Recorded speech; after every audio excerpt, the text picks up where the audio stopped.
Hello दोस्तों, welcome to my channel. आज हम जो है मध्य प्रदेश में महिला पर्यवेक्षक भर्ती 2023 उसकी जो यूनिट 1 या फिर खंड 1 है पोषण एवं स्वास्थ्य, उसमें बहुत सारे टॉपिक है। तो हमने जो है एक शब्द है संतुलित आहार, इस पे आज क्लास ली है। तो क्लास 1 है ये, और इसमें हम क्या पढ़ेंगे, संतुलित आहार के बारे में पढ़ेंगे।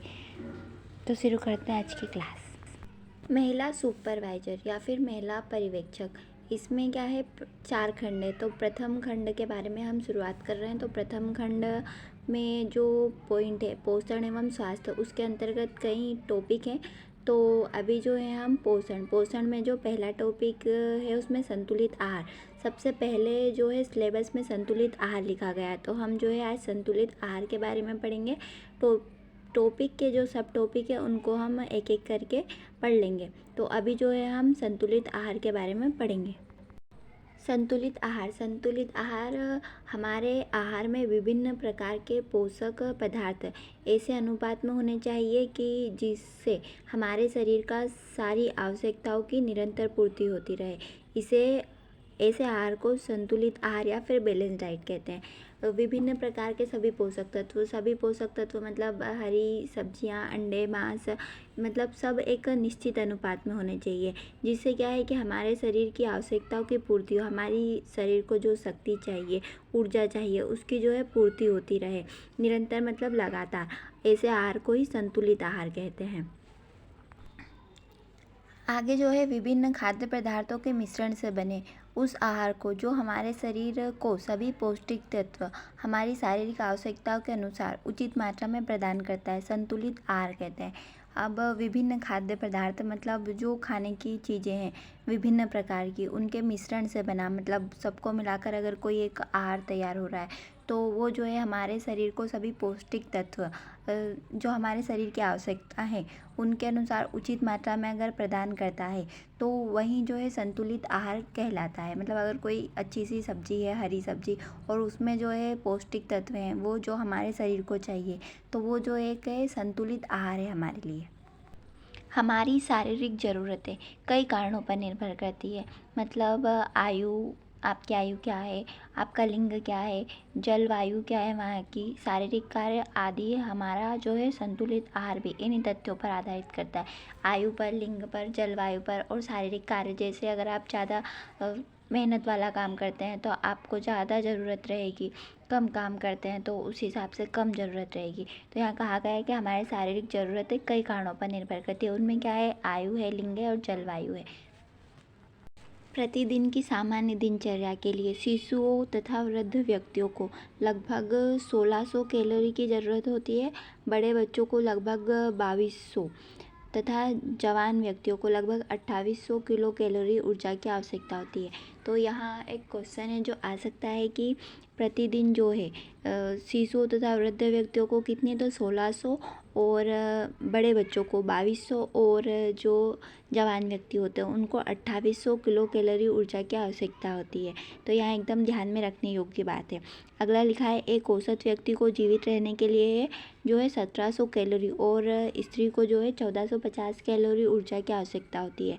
मतलब अगर जीवन जीना है तो उसे इतना भोजन तो करना ही होगा जिससे उसे 1700 कैलोरी जो है प्राप्त हो जाए एक व्यक्ति को, और स्त्री को जो है 1450 कैलोरी ऊर्जा की आवश्यकता होती है। आधारभूत खाद्य समूह, तो यह जो है एनसीईआरटी से लिया गया। आईसीएमआर एक संस्था है, आप सर्च करके देखिए इसका पूरा नाम क्या है, जो क्योंकि संस्थाएं भी पूछी जाती हैं। तो आप बताइए कमेंट बॉक्स में आईसीएमआर का क्या नाम है, मतलब फुल फॉर्म क्या है। तो इन्होंने जो है 5 आधारित खाद्य समूह बताए हैं। तो ऐसा भी क्वेश्चन आ सकता है कि आईसीएमआर द्वारा जो है खाद्य समूह कितने प्रकार के हैं। तो जो है 5 प्रकार के 5 समूह बताए इन्होंने। कौन कौन से हैं, तो एक जो है अनाज एवं उनके उत्पाद। तो अनाज कौन कौन से हैं, चावल, गेहूँ, रागी, बाजरा, मक्का, ज्वार, रई, चिवड़ा, गेहूँ का आटा, ये सब जो है अनाज है। तो एक समूह जो है अनाज और उसके उत्पाद, उससे जो तैयार होता है वो सारे उत्पाद, प्रोडक्ट। पोषक तत्व, इनसे क्या प्राप्त होता है, तो ऊर्जा, प्रोटीन, अदृश्य वसा, मतलब जो दिखाई ना दे ऐसी वाली वसा, फैट। विटामिन बी प्राप्त होता है, विटामिन B12 प्राप्त होता है, फोलिक अम्ल, लौह, लवण एवं रेशा, ये सभी इससे पोषक तत्व प्राप्त होते हैं। ICMR द्वारा दूसरा समूह जो है दालें एवं फलियां, मतलब दाल कौन कौन सी है, तो सभी प्रकार की साबुत एवं विभक्त की गई दालों जैसे चना, उड़द, मूंग, मसूर, लीबिया, मटर, राजमा, सोयाबीन, सेम आदि, ये सभी क्या है, दालें हैं। तो इनसे क्या प्राप्त होता है, तो ऊर्जा प्राप्त होती है, सभी से ऊर्जा प्राप्त होगी, शक्ति, ये सब खाएंगे तो शक्ति प्राप्त होगी। प्रोटीन, अदृश्य वसा, vitamin B1, vitamin B12, folic अम्ल, कैल्शियम, लौह, लवण और रेशा, इससे भी यही सब पोषक तत्व प्राप्त होते हैं। अगला समूह इन्होंने डिसाइड किया है दूध एवं दूध से निर्मित पदार्थ। तो दूध से क्या क्या बनता है, दही, पनीर, मावा, वसा रहित दूध, मांस, मुर्गा, यकृत, मछली, अंडा एवं मांस, मतलब ये सब इन्होंने जो है तीसरे समूह में रखा है। तो याद रखना है दूध एवं दूध से निर्मित पदार्थ है। इससे क्या प्राप्त होता है, तो प्रोटीन, वसा, विटामिन B2, कैल्शियम, प्रोटीन, वसा, विटामिन B2। कैल्शियम का जो सूत्र है Ca, कैल्शियम का। अगला समूह है फल एवं सब्जियां। तो फल में क्या क्या है, आम, सेब, अमरूद, पपीता, संतरा, टमाटर, नींबू, तरबूज आदि। और हरे पत्तेदार सब्जियां भी है, पालक, बथुआ, चौलाई, मेथी, मतलब जितनी भी हरी सब्जियां हैं वे सारी। अन्य सब्जियां भिंडी, बैंगन, गाजर, इनसे भी क्या है, ऊर्जा प्राप्त होती है। पोषक तत्व क्या क्या मिलेगा इनसे, तो कैरोटीनॉइड्स, विटामिन B, रेशा, कैरोटीनॉइड्स, विटामिन B2, फोलिक अम्ल, कैल्शियम, लौह, लवण और रेशा। ठीक है, तो ये सब इससे पोषक तत्व प्राप्त होते हैं। अगला है वसा एवं शक्कर। पांचवा समूह जो है ICMR द्वारा विभक्त किया गया, उसमें क्या रखा गया है, तो वसा एवं शक्कर, ये सब याद रखने योग्य बातें हैं। तो क्या है, घी है, मक्खन है, हाइड्रोजनेटेड है, वसा, पाक क्रिया में ऊर्जा प्रयोग होने वाले तेल जैसे मूंगफली, सरसों, नारियल, शक्कर एवं गुड़, इन सबसे क्या है, ऊर्जा प्राप्त होती है, वसा प्राप्त होती है और आवश्यक वसीय अम्ल भी प्राप्त होते हैं। ये सब इसके पोषक तत्व हैं। ICMR द्वारा कितने समूह में बांटा गया है, तो 5 समूह में बांटा गया है।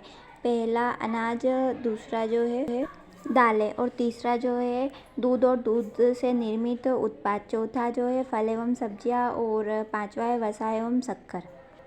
संतुलित भोजन में कार्बोहाइड्रेट से जो है कुल 60 से 70% कैलोरी की प्राप्ति होनी चाहिए, मतलब होना चाहिए संतुलित भोजन में कार्बोहाइड्रेट जो है 60 से 70% कैलोरी, और 10 से 12% प्रोटीन से तथा वसा से जो है 20 से 25% कैलोरी प्राप्त होनी चाहिए, तो ही संतुलित आहार की कैटेगरी में आएगा। एग्जाम में जो है कैलोरी के कितने प्रतिशत है, मतलब कार्बोहाइड्रेट के, प्रोटीन और वसा के, ये पूछा जा सकता है। संतुलित भोजन में कितने तत्व होते हैं, तो संतुलित भोजन में जो है या फिर संतुलित आहार में 7 मुख्य तत्व होते हैं। ये एक क्वेश्चन आ सकता है कि कितने मुख्य तत्व होते हैं, तो 7 होते हैं। ठीक है, उसके बाद जो आपके शरीर को स्वस्थ रखने में महत्वपूर्ण भूमिका निभाते हैं, ये 7 तत्व जो है नेसेसरी है। कार्बोहाइड्रेट, विटामिन, खनिज, वसा, प्रोटीन, फाइबर और पानी। और ये क्वेश्चन भी आ सकता है कि ये जो 7 तत्व हैं इसमें से कौन सा है या कौन सा नहीं है। ठीक है, तो याद रखने के लिए है कि कार्बोहाइड्रेट, प्रोटीन, खनिज, वसा, प्रोटीन, फाइबर और पानी, ये 7 तत्व है जो संतुलित भोजन के मुख्य तत्व हैं। संतुलित आहार कितने प्रकार के होते हैं, तो भोजन के रूप में इंद्रिया द्वारा जो ग्रहण किया जाता है उसे आहार कहते हैं। इसके भिन्न भिन्न दृष्टिकोण और प्रकार हैं, तो परंतु इसके निम्न प्रकार जो है अल्पाहार। अल्पाहार मतलब जिसमें थोड़ा कुछ खाया जाता है। फलाहार मतलब जिसमें फलों का आहार किया जाता है। निराहार। अगला है मांसाहार। मांसाहार मतलब जिसमें लोग जो है मांस खाते हैं। शाकाहार मतलब हरी हरी सब्जियां खाने वाला, और सर्वाहार मतलब जिसमें सब कुछ खा लिया जाता है, मांसाहारी भी और शाकाहारी चीज़ें भी, उसे सर्वाहार कहते हैं। एक है नाहार। इस प्रकार आहार जो है निम्न प्रकार के होते हैं। अब क्या है कि शिशुओं के पोषक तत्वों का अनुशासित दैनिक मात्रा, तो ICMR द्वारा अनुशासित तो पोषक तत्व, और जन्म से 6 माह तक और जो 6 से 12 माह तक बच्चों के बारे में बताया गया है। ऊर्जा किलो कैलोरी में, तो 108 किलोग्राम जो है शरीर का वजन होना चाहिए, और दूसरी साइड जो है 98 किलोग्राम शरीर का वजन होना चाहिए, मतलब 6 माह तक के 108 किलोग्राम और 6 से 12 माह तक 98 किलोग्राम। प्रोटीन कितनी होनी चाहिए, तो 2.05 किलोग्राम और 1.65 किलोग्राम।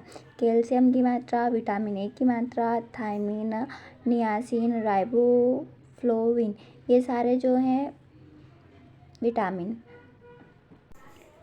आगे जो है राष्ट्रीय प्रतिरक्षण कार्यक्रम ICMR द्वारा निर्धारित तो क्या है कि बच्चे की उम्र टीका लगवाने की, तो जन्म से तुरंत बाद जो है BCG का टीका लगता है। 6 सप्ताह के बाद जो है OPV 2, DPT 3 और हेपेटाइटिस बी का लगता है, और 10 सप्ताह के बाद जो है OPV, DPT और हेपेटाइटिस बी का टीका लगता है। जब 14 सप्ताह का बच्चा हो जाता है तो कौन सा टीका, तो OPV, DPT, हेपेटाइटिस बी, इसी का टीका लगता है। बच्चा जब 9 से 12 माह तक का हो जाता है तब कौन सा टीका लगता है, तो खसरे का एक टीका होता है, वहाँ लगता है। हमने इस क्लास में जो है संतुलित आहार के बारे में जाना है। आगे जो है हम सिलेबस में एक टॉपिक दिया गया है संतुलित आहार के नीचे माइक्रो एवं मैक्रो न्यूट्रिएंट्स, तो उसके अंतर्गत जो जो आते हैं उसको एक एक करके पढ़ेंगे, जैसे विटामिन है, प्रोटीन है, वसा है। इन क्लास अच्छी लगी हो तो लाइक, शेयर एंड सब्सक्राइब कर दीजिएगा। इसकी PDF जो है टेलीग्राम चैनल पर प्रोवाइड कर दी जाएगी, आप वहां से डाउनलोड कर दीजिएगा और जो जो इसमें फैक्ट है वो याद कर लीजिएगा।